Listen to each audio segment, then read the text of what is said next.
I was talking to Bruce yesterday. We were doing a road trip trying to help my oldest daughter move into her dorm and, what everything that involves if you're a parent, how this is when they move to uni and you have to do all these long road trips, which are, for me, the best way of communicating with my family, it seems, because it's the only way we actually sit down within a confined space.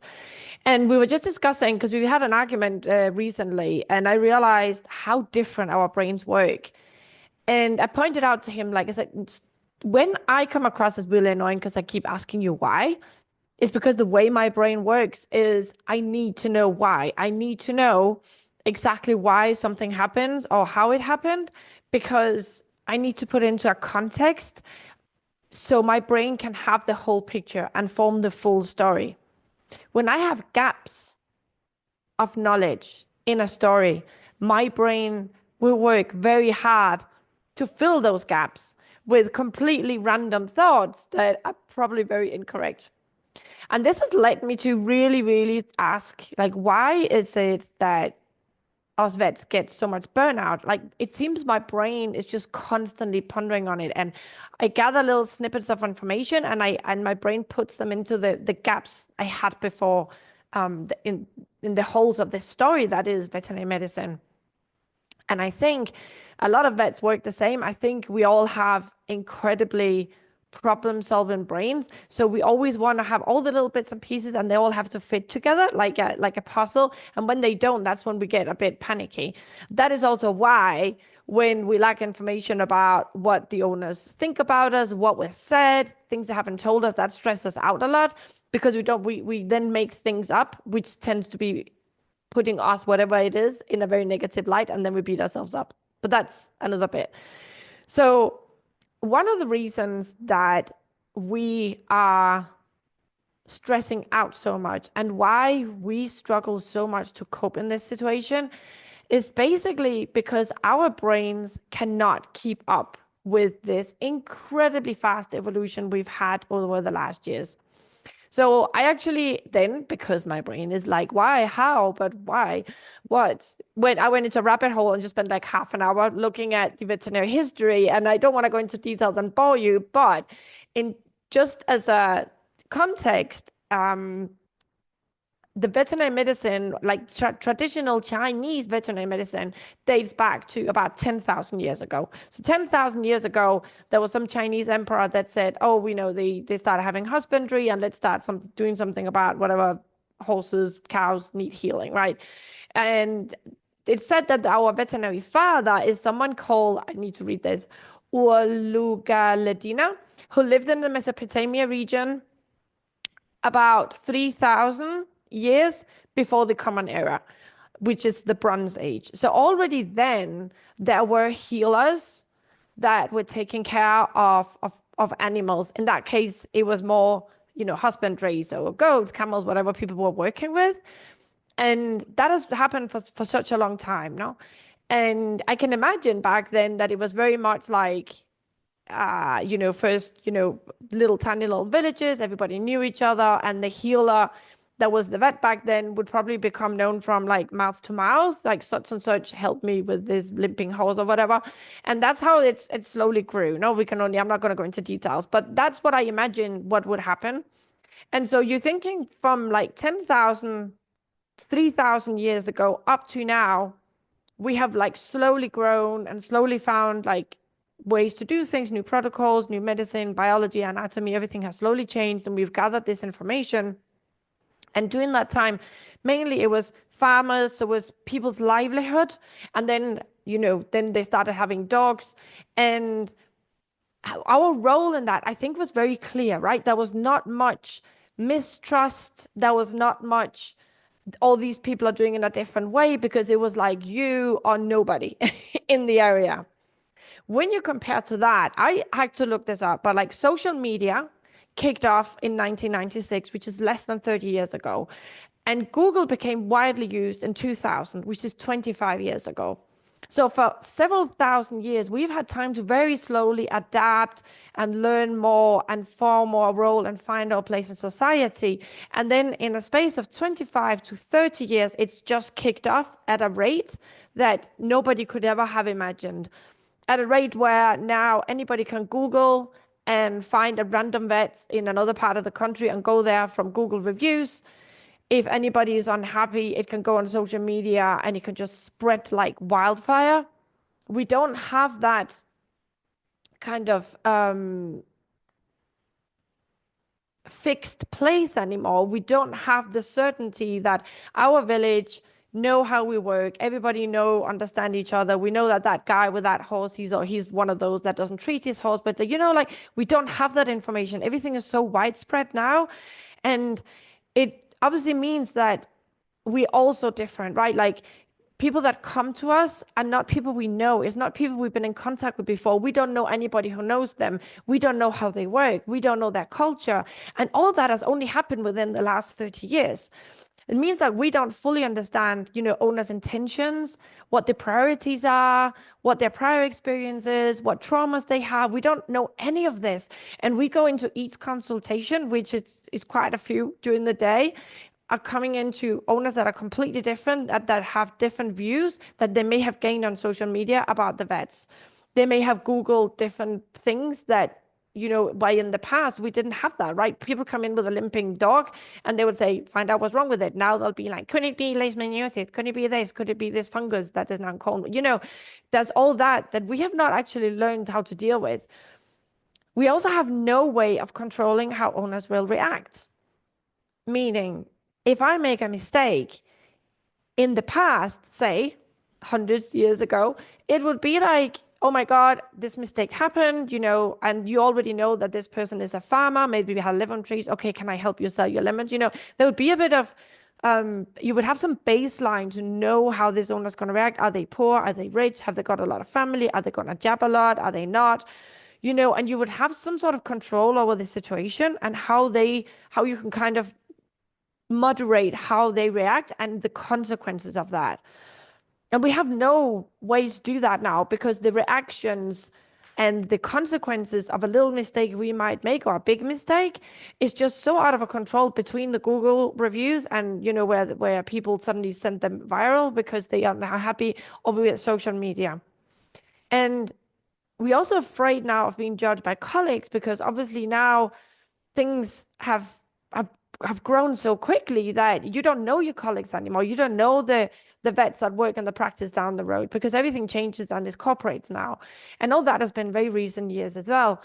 So we actually have not had any training, any preparation. Our brains, our nervous systems are not at all prepared for this situation. So to me, it's actually a wonder when vets go through this and don't get stressed out.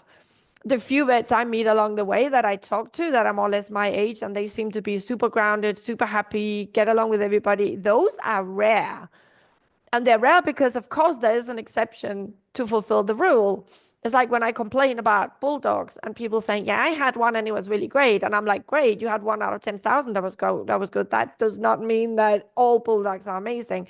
So because there's one vet that is dealing really well in the veterinary profession, that doesn't mean that we all should, because we all have different brains, different traumas, different nervous system, different pasts, and an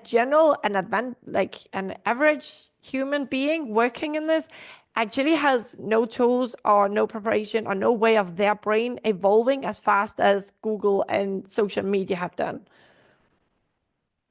Right? So I want you to give you today just like kind of 3, because I realize I love like the whole contemplating the reasons and the why. And to me, it really helps knowing, okay, it's not that I am a useless human being, that I can't cope with this veterinary medicine. It is literally a human being being thrown in a situation that's like in the deep end and try to swim and you don't even know what kind of water you're in, or it's like liquid something else. So for me, it really helps knowing the why. Like, why is it that it can be so hard? Oh, and another thing I hadn't even actually mentioned it is the change from husbandry, the hunting dog, to now pets that form part of the family that are actually sometimes loved more than humans. And how do you react to that? That was not like that when I studied. I started in, I want to say 96, again, about 30 years ago. And it It was not like it is now. And that has changed so quickly. And how do we know how to react to that? And how do you know if the owner that comes in is more type like a hunter type guy that'd be like, if the dog can't work, well, then that's it. Or if it's someone, this cat is my whole life, and if he dies, I will take my life with him. You just don't know, right? And nobody prepares us for this.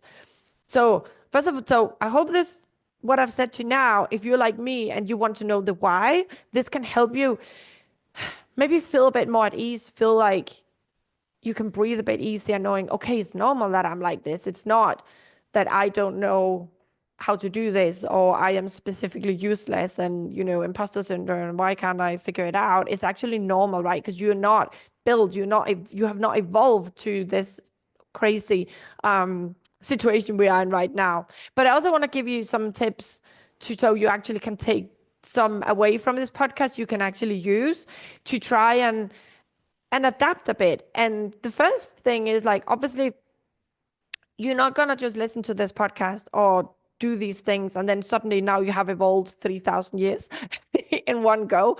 But just little tips to kind of help you integrate in your day to day, so you can maybe, I don't know how long time, like we're also different, right? But over time, actually kind of fit better into this situation, kind of mold yourself to in a way that you feel it becomes easier, right? So the first tip I want to give you to try and adapt to this fair new world is make sure you live and that you work in alignment with your values. Like, be super aware of your intention behind the things you do or you don't do, or the things you say or you don't say. Because since you don't know what's going to happen within 5 minutes when everything changes again, or a new social media comes out and now people are slacking you off from some other country, since you don't know how the people are going to react or what their values are, it's really important that you know and you live in alignment with what you think is right. And that could change tomorrow, right? For example, right now, I am super, let's not use antibiotics for everything, but not so long ago, I was happily injecting Convenia to any cat that came in with a cat bite abscess. So things can change, but just be sure that you know why you change things, and don't just like go along with something without finding time to sit with yourself and know, what are my values? And when you feel out of alignment, you will notice it. You will notice it because you will get a knot in your stomach. You will feel that, well, basically for me, it is just a knot in the stomach, but it's also, you can feel some tension around your chest. When you want to speak, you can feel like your throat closes up a bit. This is a sign that you're not in fully, like, your internal thoughts, your internal truth in this profession is not quite alignment with what you're doing or what the workplace you're at is doing. So don't run on autopilot, just doing whatever it is every day and just following along with everybody else do. Make sure you really know what your values are and what you do. Get used to noticing your thoughts and journaling on them so you understand yourself and your actions better as well. So you know what is going on inside you and you're not surprised. So if shit hits the fan one day, you know exactly what you think, what you thought, what you will be thinking, because that's just you and you know yourself.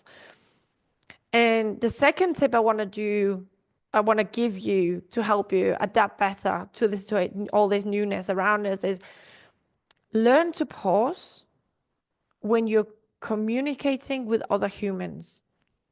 Learn to pause before you react.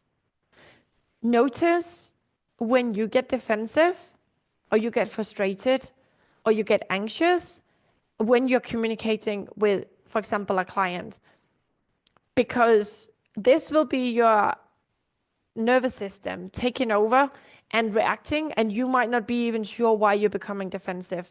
They might have said something that triggered you, or they might have said something that your brain just goes, oh, we can't do this, but they want me to do it, but they don't have the money. You start having this internal conversation, you become defensive and frustrated, and you might react and say something or shut the conversation down, or just say, well, we're just going to do whatever. Like, notice it and take a step back and focus on what they are saying, instead of you getting into your own head and starting getting all stressed up and trying to find solutions. Because if you can stay curious about what owners are communicating to you, if you can also, first of all, assume positive intent, they're not here to attack you. They're not here to make you look bad. They're not here to question your integrity or if you are a real vet or whatever it is, they are there because they want you to help them. They want you to make their pet better. And whatever else they're saying that might land badly with you has actually nothing to do with you. It's some story that's going on for them from the past that you just cannot know. And instead of escalating the situation and now this turns into a complaint or some viral bullying online, like take a step back, pause, breathe, notice if you have a knot in your stomach, just breathe into it. If you need, just say, oh, I need to grab a thermometer and just go out. Just like breathe, just stay, okay, it's nothing to do with me. It's just, their pet, which to them could be their baby. We don't know. Do that and then come back and then ask questions, stay active listening, assume positive intent. Whatever they say that sounds negative, nothing to do with me. I just want to help you. How can I help you? Ask open questions. And realize that the third tip, realize that being a vet is always a process. It will just never end. You will never know it all, and don't pretend to. You don't have to fake it till you make it. You don't have to pretend you know something. Be honest with your colleagues and be honest with your owners. Be open about, I'm not sure what's going on, but I will ask XYZ, or we can find out by this, or maybe we'll only get so far today. I might not get to a diagnosis. I don't know. This doesn't mean that you should play yourself down, especially in front of colleagues, because now you have this perfectionism that if I don't know exactly what it is, I shouldn't speak up, or I should downplay what I know. That's not what I'm saying.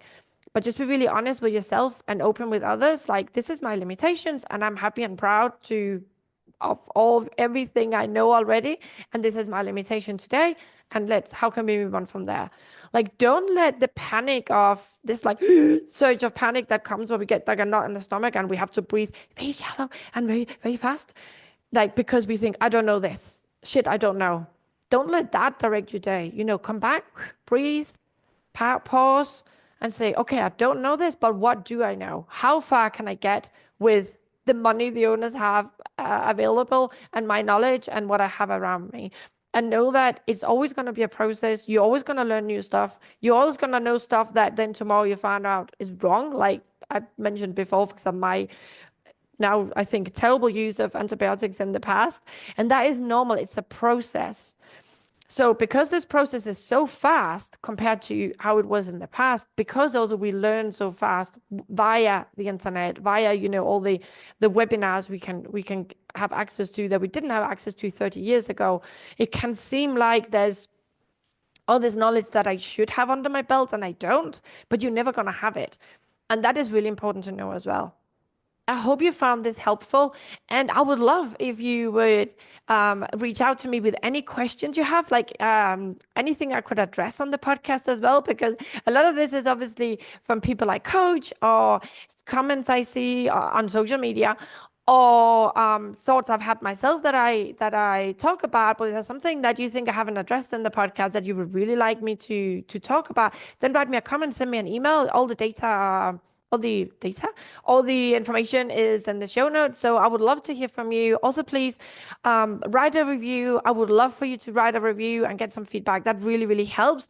And also subscribe to this podcast wherever you listen to it. So iTunes, Spotify, or if you watch it on YouTube, remember to subscribe and like the podcast, because that really helps, and I can reach more people that will hopefully get some help from what I have to say. So that was it. Have a lovely week. Lovely to speak to you. Bye.